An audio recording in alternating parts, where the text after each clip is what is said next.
Hello दोस्तों, आपका स्वागत है हमारे YouTube channel study for ITI में। दोस्तों, जैसा कि आपको मालूम है दोस्तों कि आप लोगों के सीबीटी एग्ज़ाम दोस्तों चूँकि चालू हो चुके हैं, इसलिए आप लोग अब मन लगा के तैयारी चालू कर दीजिए, क्योंकि अगर आप तैयारी करेंगे तभी आप पास हो सकते हैं। ठीक है दोस्तों, तो आज हम अपने इस वीडियो में आईटीआई सेकेंड ईयर, जी दोस्तों, ITI second year electrician trade के लिए मॉडल पेपर लेके आए हैं। ठीक है, इलेक्ट्रीशियन ट्रेड के लिए मॉडल पेपर है दोस्तों, थ्योरी पेपर नहीं है, मॉडल पेपर। ठीक है, और इस मॉडल पेपर में आपको क्या मिलेगा दोस्तों? इस मॉडल पेपर में आपको मिलेगा इलेक्ट्रीशियन का ट्रेड थ्योरी। ठीक है दोस्तों, इलेक्ट्रीशियन थ्योरी। ठीक है, जो एग्जाम में आपके सिविल एग्जाम में ज़्यादा से ज़्यादा पूछे जा रहे हैं, जो या अभी हाल में पूछे गए हैं, उससे रिलेटेड मैं अपने कुछ दोस्तों से क्वेश्चन को कलेक्ट किया हूँ और उसी के बारे में आज हम इसको आप लोगों को बताने जा रहे हैं। ठीक है दोस्तों, कुछ क्वेश्चन हम आपसे करवाने जा रहे हैं। आप भी इसका राइट आंसर अगर आपको मालूम हो कमेंट बॉक्स में ज़रूर बताइएगा, और अपने दोस्तों में भी जो आपके भाई या दोस्त हों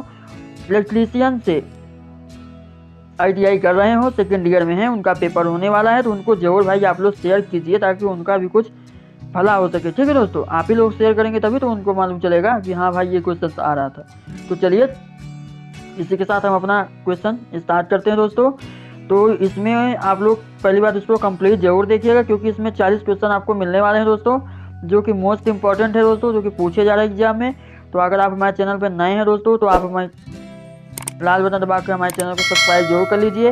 वीडियो अच्छी लगी वीडियो को लाइक करना ना भूलिएगा। चलिए दोस्तों वीडियो शुरू करते हैं। तो हमारा जो पहला क्वेश्चन है दोस्तों, पूछा है कि OH लाइनों में उपयोग किए जाने वाले इंसुलेटर का नाम क्या है दोस्तों? ठीक है, pin insulator, post insulator, strain insulator या साइकिल इंसुलेटर।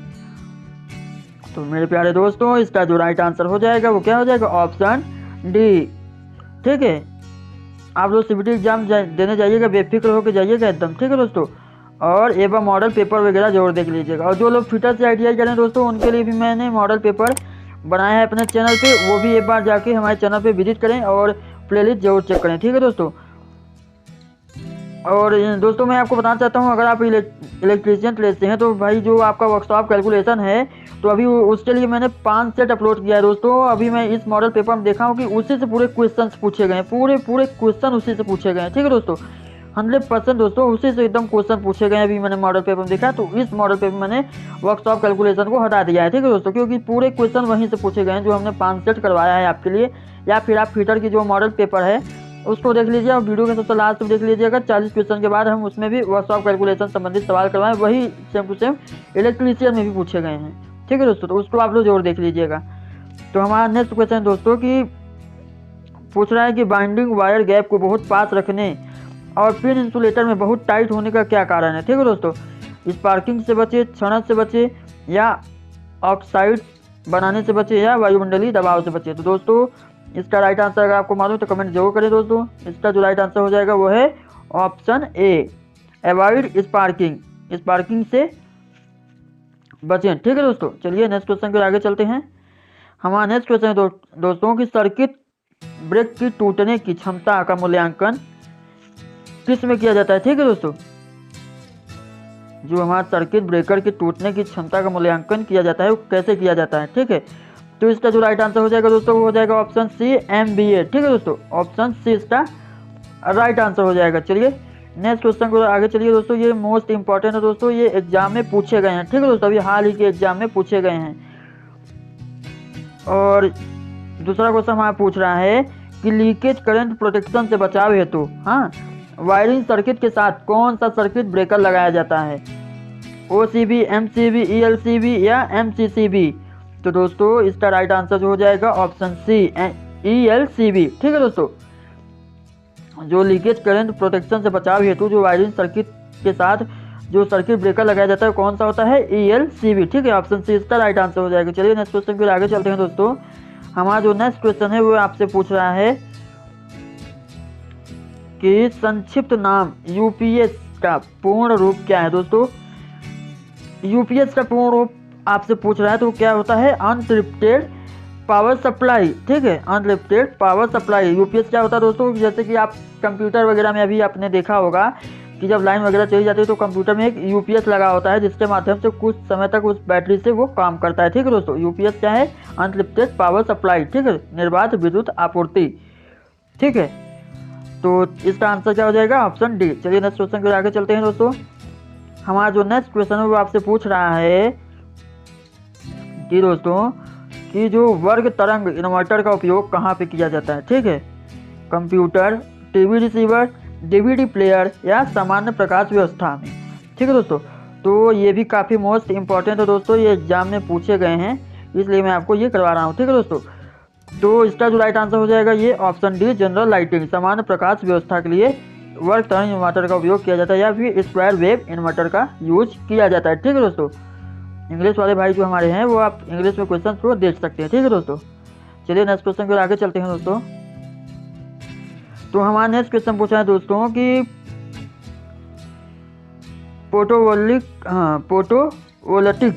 फोटोवोल्टिक सेल बनाने के लिए प्रयुक्त सामग्री का नाम क्या है? ठीक है दोस्तों, तो सिलिकॉन, आर्सेनिक, एंटीमनी या जर्मेनियम। ठीक है दोस्तों, तो पूछ रहा है कि फोटोवोल्टिक जो सेल है, आप यहाँ पे देख लीजिए फोटोवोल्टिक लिखा है। ठीक है, ये फोटोवोल्टिक गलत लिखा हुआ है, फोटोवोल्टिक। ठीक है, फोटोवोल्टिक सेल जो है बनाने के लिए प्रयुक्त सामग्री का नाम क्या है? ठीक है, सिलिकॉन, आर्सेनिक, एंटीमनी या जर्मेनियम। तो दोस्तों इसका जो राइट आंसर हो जाएगा वो है सिलिकॉन, ऑप्शन ए। ठीक है, ऑप्शन ए इसका राइट आंसर हो जाएगा। ठीक है दोस्तों, चलिए नेक्स्ट क्वेश्चन की ओर आगे चलते हैं दोस्तों। मैं फिर आपको बता देना चाहता हूँ कि आप हमारा जो WCS है, वर्कशॉप कैलकुलेशन एंड साइंस, आप प्लेलिस्ट जरूर चेक कर लीजिएगा, या लिंक मैं डिस्क्रिप्शन में देने की कोशिश करूँगा, आप वहाँ से जरूर उसको देख लीजिएगा पूरा, क्योंकि क्वेश्चन उसमें से पूरे आ रहे हैं। ठीक है दोस्तों, और जो भी फचे खुचे क्वेश्चन होंगे वो मैं आपको करवाने की कोशिश करूँगा। ठीक है, उसके लिए अलग सेट बनवा दूंगा वर्कशॉप कैलकुलेशन का। तो हमारे नेक्स्ट क्वेश्चन पूछ रहा है कि पारंपरिक बिजली उत्पादन कौन सा है?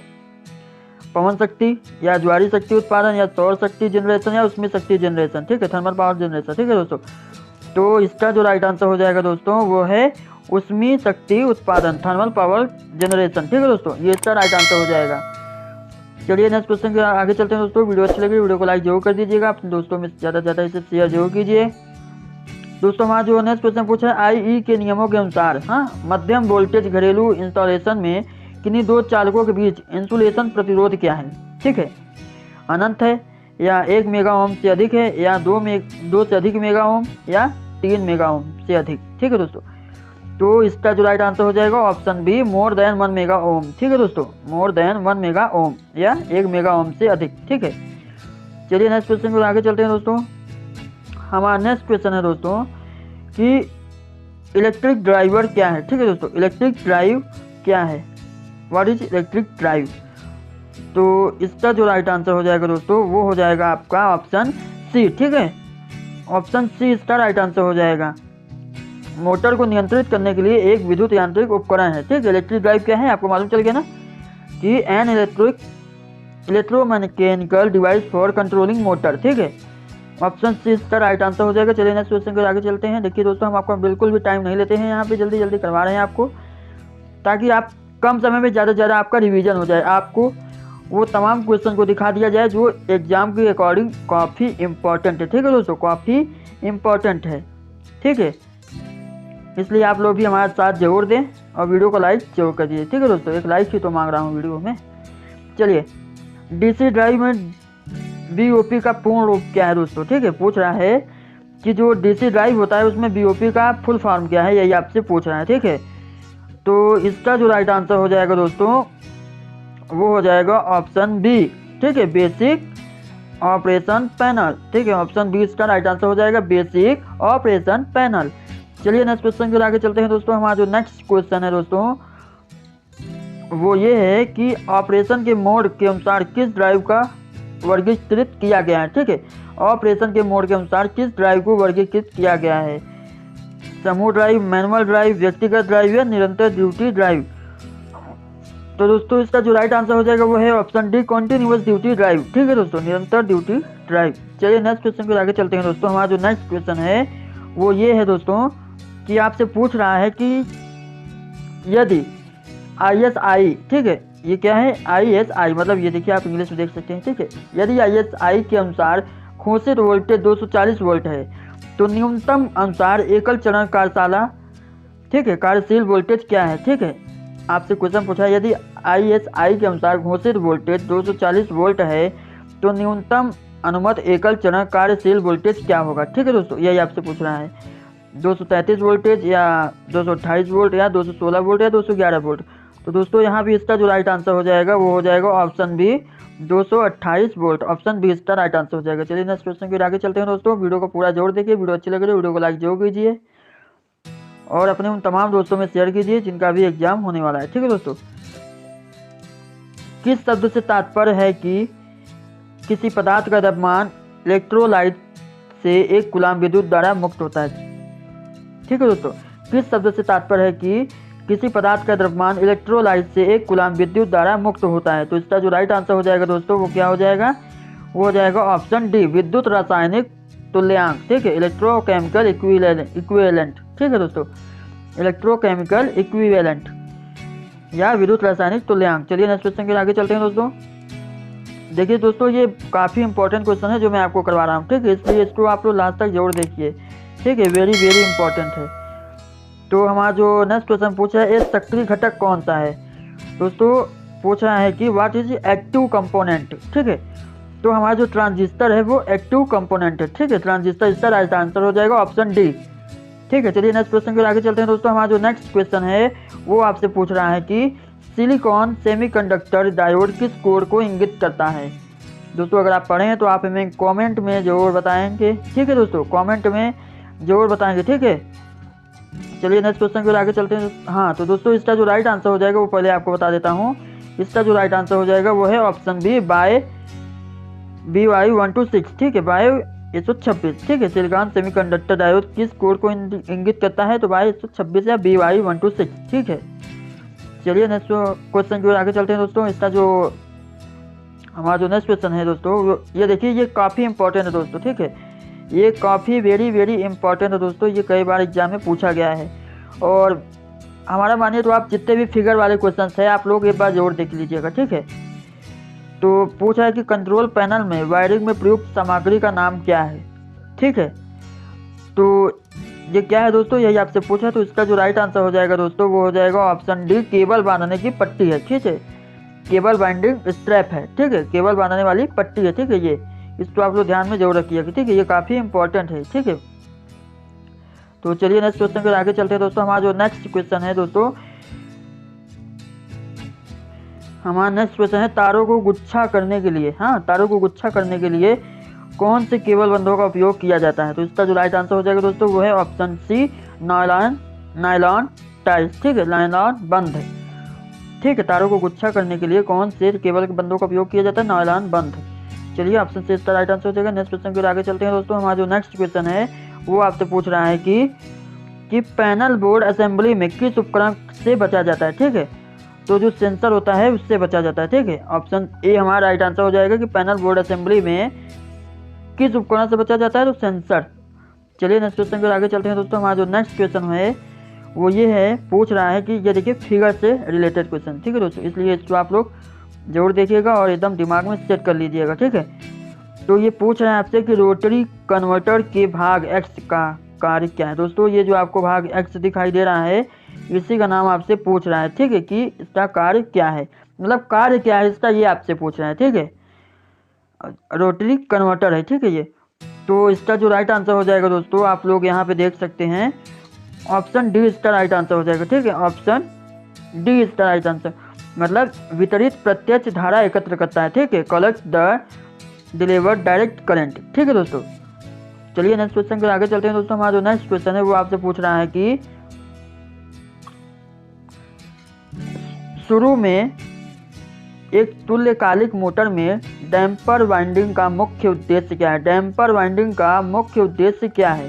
ठीक है दोस्तों, तो ये आपसे पूछा, इसका जो राइट आंसर हो जाएगा अगर आपको मालूम है तो कमेंट जरूर कर सकते हैं। मैं आपको इसका राइट आंसर बताता हूँ, ऑप्शन डी एक नियत गति बनाए रखने के लिए एक उच्च चुंबकीय क्षेत्र का निर्माण करें। ठीक है, शुरू में तुल्यकालिक मोटर में डैम्पर वाइंडिंग का उद्देश्य क्या है, तो यही इसका उद्देश्य है। ठीक है, product high magnetic field to maintain a constant speed. ठीक है, एक नियत गति बनाए रखने के लिए एक उच्च चुंबकीय क्षेत्र का निर्माण करें। ऑप्शन डी इसका राइट आंसर हो जाएगा। चलिए नेक्स्ट क्वेश्चन के आगे चलते हैं दोस्तों। हमारा जो नेक्स्ट क्वेश्चन है दोस्तों वो ये है कि मोटर जनरेटर सेट का लाभ क्या है दोस्तों। ठीक है, मोटर जनरेटर सेट का लाभ क्या है, तो आप लोग पढ़े ही होंगे, आपको मालूम होगा कि डीसी आउटपुट वोल्टेज को आसानी से नियंत्रित किया जा सकता है। ठीक है, ऑप्शन डी इसका राइट आंसर हो जाएगा। चलिए नेक्स्ट क्वेश्चन को आगे चलते हैं दोस्तों। अपने दोस्तों में से ज़्यादा से ज़्यादा शेयर जरूर कीजिए। अब आपसे पूछा है कि एम्पलीफायर का नाम क्या है। आप लोग फिगर को बड़े गौर से देखिए, ध्यान से देखिए, और अगर आप पढ़े हैं तो आपको इसका आंसर भी मालूम होगा, आप हमें बता सकते हैं। तो इसका जो राइट आंसर हो जाएगा दोस्तों वो हमारा हो जाएगा ऑप्शन बी। ठीक है, ऑप्शन बी हमारा राइट आंसर हो जाएगा, class B push pull amplifier. ठीक, class B push pull amplifier. चलिए नेक्स्ट क्वेश्चन के आगे चलते हैं दोस्तों। हमारा जो नेक्स्ट क्वेश्चन है वो ये है कि दोस्तों देखिए, अगर वीडियो क्वालिटी आपको थोड़ा फर्क आ रहा है तो आप अपना वीडियो क्वालिटी यूट्यूब में इंक्रीज कर लीजिएगा। ठीक है दोस्तों। तो हमारा नेक्स्ट क्वेश्चन है दोस्तों कि एकल चरण प्रेरण मोटर का कार्य सिद्धांत क्या है। ठीक है, तो इसका जो राइट आंसर हो जाएगा वो हो जाएगा आपका ऑप्शन ए, लेंज का नियम। एकल चरण प्रेरण मोटर का कार्य सिद्धांत क्या है, तो ऑप्शन ए, लेंज का नियम। ठीक है दोस्तों, ऑप्शन ए इसका राइट आंसर हो जाएगा। ठीक, सिद्धांत क्या है, तो ऑप्शन ए, लेंज लॉ। चलिए नेक्स्ट क्वेश्चन के आगे चलते हैं दोस्तों। हमारा जो नेक्स्ट क्वेश्चन है वो ये है कि आपसे पूछा है कि सार्वभौमिक मोटर का अनुप्रयोग कौन सा है। ठीक है, सार्वभौमिक मोटर का अनुप्रयोग कौन सा है, जेट पंप, भोजन मिक्सर, टेली प्रिंटिंग कंप्रेसर। दोस्तों इसका जो राइट आंसर हो जाएगा वो है ऑप्शन बी, भोजन मिक्सचर, फूड मिक्सचर। ठीक है, आगे चलती है। आगे हमारा नेक्स्ट क्वेश्चन है दोस्तों कि अल्टरनेटर, ठीक है, अल्टरनेटर को कैसे रेटेड किया जाता है। ठीक है, रेटेड, हाँ, अल्टरनेटर को कैसे रेटेड किया जाता है, तो केवीए। ठीक है दोस्तों, ऑप्शन ए इसका राइट आंसर हो जाएगा केवीए। ठीक है, अल्टरनेटर को कैसे रेटेड करेंगे, तो केवीए में। चलिए नेक्स्ट क्वेश्चन के आगे चलते हैं दोस्तों। हमारा जो नेक्स्ट क्वेश्चन है दोस्तों वो ये है कि घूर्णन क्षेत्र का प्रकार अल्टरनेटर का उपयोग करने का क्या फायदा है। ठीक है दोस्तों, घूर्णन क्षेत्र प्रकार अल्टरनेटर का उपयोग करने का क्या फायदा है, तो 2 स्लिप रिंगों की आवश्यकता होती है, चाहे फेजों की संख्या कितनी भी हो। यही इसकी मतलब एडवांटेज या फायदा होता है। ठीक है, 2 slip ring only required irrespective of number of phase. ठीक है दोस्तों, ऑप्शन डी इसका राइट आंसर हो जाएगा। चलिए नेक्स्ट क्वेश्चन के आगे चलते हैं दोस्तों। हमारा जो नेक्स्ट क्वेश्चन है वो आपसे पूछ रहा है कि 6 पोल स्टेटर मोटर की विद्युत डिग्री क्या है। ठीक है, ऑप्शन सी इसका राइट आंसर हो जाएगा 1080 डिग्री। ठीक है, 6 पोल स्टेटर मोटर की विद्युत डिग्री क्या है, तो 1080 डिग्री। ठीक है, चलिए नेक्स्ट क्वेश्चन के आगे चलते हैं दोस्तों। तो हमारा नेक्स्ट क्वेश्चन है दोस्तों कि आपसे पूछ रहा है कि 3 कला सांकेतिक वाइंडिंग का अवगुण कौन सा है। ठीक है दोस्तों, पूछा है which is the diametric of 3 phase concentric winding. ठीक है, 3 कला संकेतिक वाइंडिंग का अवगुण कौन सा है। ठीक है दोस्तों, ये आपसे पूछे तो इसका जो राइट आंसर हो जाएगा दोस्तों वो हो जाएगा आपका क्या, ऑप्शन बी। ठीक है दोस्तों, ऑप्शन बी, एक स्टेप्ड फार्मर की आवश्यकता होती है। ठीक, एक स्टेप फार्मर इज रिक्वायर्ड। चलिए नेक्स्ट क्वेश्चन के आगे चलते हैं दोस्तों। हमारा जो नेक्स्ट क्वेश्चन है ये देखिए, ये भी फिगर से रिलेटेड है और मोस्ट इंपॉर्टेंट क्वेश्चन है। ठीक है दोस्तों, मोस्ट इंपॉर्टेंट क्वेश्चन है, इसको भी आप लोग जरूर देख लीजिएगा एक बार। एकल चरण मोटर किस प्रकार का निर्दिष्ट है। ठीक है दोस्तों, एकल चरण मोटर किस प्रकार का निर्दिष्ट है। ठीक, तो ये ऑप्शन डी इसका राइट आंसर हो जाएगा, capacitor start capacitor run motor. ठीक है, capacitor start capacitor run motor. चलिए नेक्स्ट क्वेश्चन के आगे चलते हैं दोस्तों। हमारा जो नेक्स्ट क्वेश्चन है वो आपसे पूछ रहा है कि सिंगल फेज इंडक्शन मोटर शुरू करने के लिए कौन सी विधि अपनाई जाती है। ठीक है दोस्तों, सिंगल फेज इंडक्शन मोटर शुरू करने के लिए कौन सी विधि अपनाई जाती है, तो स्प्लिट फेज मेथड, फेज विभाजन की विधि अपनाई जाती है। ठीक है, ऑप्शन ए इसका राइट आंसर हो जाएगा। वीडियो अच्छी लगी वीडियो को लाइक जरूर कर दीजिएगा, वीडियो को लास्ट तक जरूर देखिए दोस्तों। काफ़ी इंपॉर्टेंट क्वेश्चन मैं आपके लिए लेके आया हूँ, इसको ढूंढने भी हमें टाइम लगा, कुछ दोस्तों से पूछा है, इसके लिए बहुत मेहनत लगी दोस्तों। एक लाइक जरूर कर दीजिएगा। डीसी मोटर में करंट की दिशा किस नियम से निर्धारित होती है। किस दोस्तों, पूछा है कि जो डीसी मोटर में करंट की दिशा होती है किस नियम से निर्धारित होती है। दाहिना हाथ पकड़ नियम मतलब राइट हैंड ग्रिप रूल, या दाहिने हाथ हथेली का नियम, या फ्लेमिंग के बाएं हाथ का नियम, या फ्लेमिंग के दाहिने हाथ का नियम। तो इसका जो राइट आंसर हो जाएगा दोस्तों वो हो जाएगा ऑप्शन डी, फ्लेमिंग के दाहिने हाथ का नियम। ठीक है, फ्लेमिंग राइट हैंड रूल से डीसी मोटर में करंट की दिशा किस नियम से निर्धारित होता है, तो फ्लेमिंग के दाहिने हाथ के नियम से। ठीक है, चलिए नेक्स्ट क्वेश्चन के आगे चलते हैं दोस्तों। हमारा जो नेक्स्ट क्वेश्चन है दोस्तों वो आपसे पूछ रहा है कि शॉर्ट और ओपन सर्किट के लिए आर्मेचर वाइंडिंग का परीक्षण करने के लिए किस उपकरण का उपयोग किया जाता है। शॉर्ट और ओपन सर्किट के लिए आर्मेचर वाइंडिंग का परीक्षण करने के लिए किस उपकरण का उपयोग किया जाता है।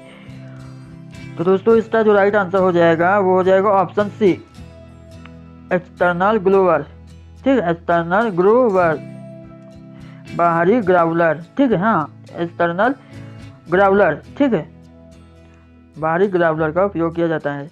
ऑप्शन सी इसका राइट आंसर हो जाएगा। चलिए नेक्स्ट क्वेश्चन के आगे चलते हैं दोस्तों। हमारा जो नेक्स्ट क्वेश्चन है दोस्तों वो ये है कि डीसी मिश्रित मोटर में आर्मेचर धारा दिशा को बदलकर केवल घूर्णन की दिशा क्यों बदल दी जाती है। ठीक है, तो इसका जो राइट आंसर हो जाएगा दोस्तों वो आपको बताना है कमेंट बॉक्स में। हम इसका राइट आंसर आपको बताते हैं। ऑप्शन बी इसका राइट आंसर हो जाएगा। ठीक है, मोटर विशेषताओं को बनाए रखें। ठीक है, मेंटेन मोटर। ठीक है, मोटर की विशेषताओं को बनाए रखने के लिए डीसी मिश्रित मोटर आर्मेचर धारा दिशा को बदलकर केवल घूर्णन की दिशा बदल दी जाती है, क्योंकि मोटर विशेषताओं को बनाए रखने के लिए। चलिए नेक्स्ट क्वेश्चन के आगे चलते हैं। इसका राइट आंसर ऑप्शन बी हो जाएगा। चलिए नेक्स्ट क्वेश्चन के आगे चलते हैं दोस्तों। हमारा जो नेक्स्ट क्वेश्चन है, हाँ ये देखिए ये फार्मूला संबंधित है, इसको भी आप लोग ध्यान में जरूर रखिएगा। और दोस्तों ये एग्जाम में खूब पूछे जा रहे हैं। ठीक है दोस्तों, कि एसी मोटर के स्टेटर में कुल विद्युत डिग्री की गणना करने के लिए किस सूत्र का उपयोग किया जाता है। ठीक है दोस्तों, तो इसका राइट आंसर हम आपको बता देते हैं। इसको आप लोग एकदम रट लीजिएगा। ठीक है, क्या कर लीजिएगा, रट लीजिएगा। ठीक है, रट लीजिएगा एकदम। इसका जो राइट आंसर है कुल विद्युत डिग्री बराबर 180 डिग्री इंटू ध्रुवों की संख्या। ठीक है, एसी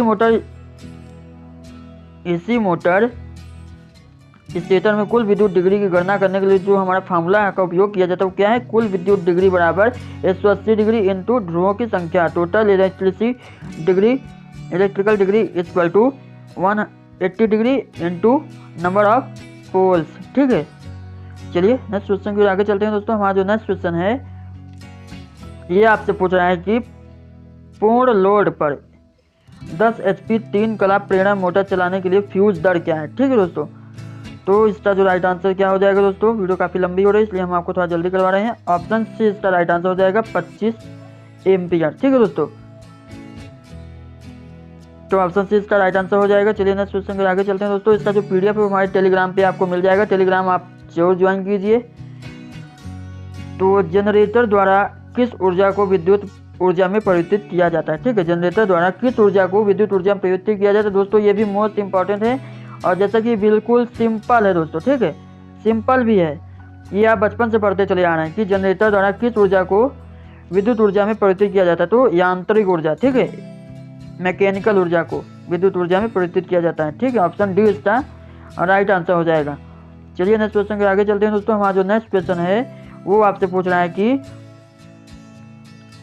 डीसी जनरेटर में प्रेरित EMF की दिशा ज्ञात करने के लिए किस नियम का उपयोग किया जाता है। ठीक है दोस्तों, तो फ्लेमिंग के दाहिने हाथ का नियम भी इसमें उपयोग किया जाता है। क्या, डीसी जनरेटर में प्रेरित EMF की दिशा ज्ञात करने के लिए भी फ्लेमिंग के दाहिने हाथ के नियम का उपयोग किया जाता है। ठीक है, ऑप्शन डी इसका राइट आंसर हो जाएगा। इसको भी आप लोग एकदम रट लीजिएगा। ठीक है दोस्तों, चलिए नेक्स्ट क्वेश्चन के आगे चलते हैं दोस्तों। हमारा जो नेक्स्ट क्वेश्चन है ये कह रहा है कि आर्मेचर वाइंडिंग प्रतिरोध को मापने के लिए किस उपकरण का उपयोग किया जाता है। ठीक है, आर्मेचर वाइंडिंग प्रतिरोध को मापने के लिए किस उपकरण का उपयोग किया जाता है। ठीक है दोस्तों, तो इसका जो राइट आंसर हो जाएगा वो क्या हो जाएगा, ऑप्शन डी, केल्विन ब्रिज।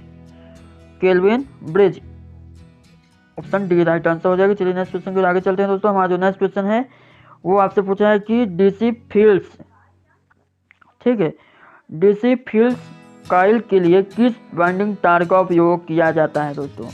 इसका राइट आंसर आपको मालूम है तो आप हमें कमेंट जरूर करें दोस्तों। इसका जो राइट आंसर हो जाएगा वो क्या हो जाएगा, सुपर इनेमल्ड तांबे का तार, सुपर इनेमल्ड कॉपर वायर। ठीक है, ऑप्शन ए इसका राइट आंसर हो जाएगा। चलिए नेक्स्ट क्वेश्चन के आगे चलते हैं दोस्तों। लगता है ये आज का हमारा लास्ट क्वेश्चन है दोस्तों। ठीक है दोस्तों, तो ये आज का हमारा लास्ट क्वेश्चन है। इसी तरह से हम और मॉडल पेपर भी आपको प्रोवाइड करने की कोशिश करेंगे दोस्तों। तो आप हमारे चैनल में अपना प्यार, अपना साथ सदैव हमारे साथ बनाए रखें दोस्तों। और वीडियो अच्छी लगी तो वीडियो को एक लाइक जरूर कर दीजिए दोस्तों। ऐसे अपने दोस्तों में शेयर जरूर कीजिए जो सेकेंड ईयर में है दोस्तों और इलेक्ट्रीशियन से उनका ट्रेड हो दोस्तों। ठीक है, इलेक्ट्रीशियन उनका ट्रेड हो। ठीक है, और फिटर भी जो हैं उनके लिए भी शेयर कीजिए। फिटर का हमने ऑलरेडी मॉडल पेपर बना रखा है। ठीक है, फिटर का हमने ऑलरेडी मॉडल पेपर बना रखा है, वो हमारा प्लेलिस्ट जरूर चेक कर लीजिए। और जो WCS का क्वेश्चन है दोस्तों, वो हमने ऑलरेडी अपलोड कर दिया है। आप हमारे प्लेलिस्ट में जाएंगे, वहाँ पे लिखा होगा WCS सेकेंड ईयर, ठीक है, सेकेंड ईयर, उसको आप लोग एक बार जरूर चेक कर लीजिएगा, ठीक है। तो आई होप की वीडियो आपको अच्छी लगी होगी दोस्तों। वीडियो को अच्छी लगी, वीडियो को लाइक करना ना भूलिएगा। चैनल पर नए हैं तो चैनल को सब्सक्राइब जरूर कर लीजिएगा। चलिए मिलते हैं नेक्स्ट वीडियो, तब तक के लिए जय हिंद, जय भारत दोस्तों।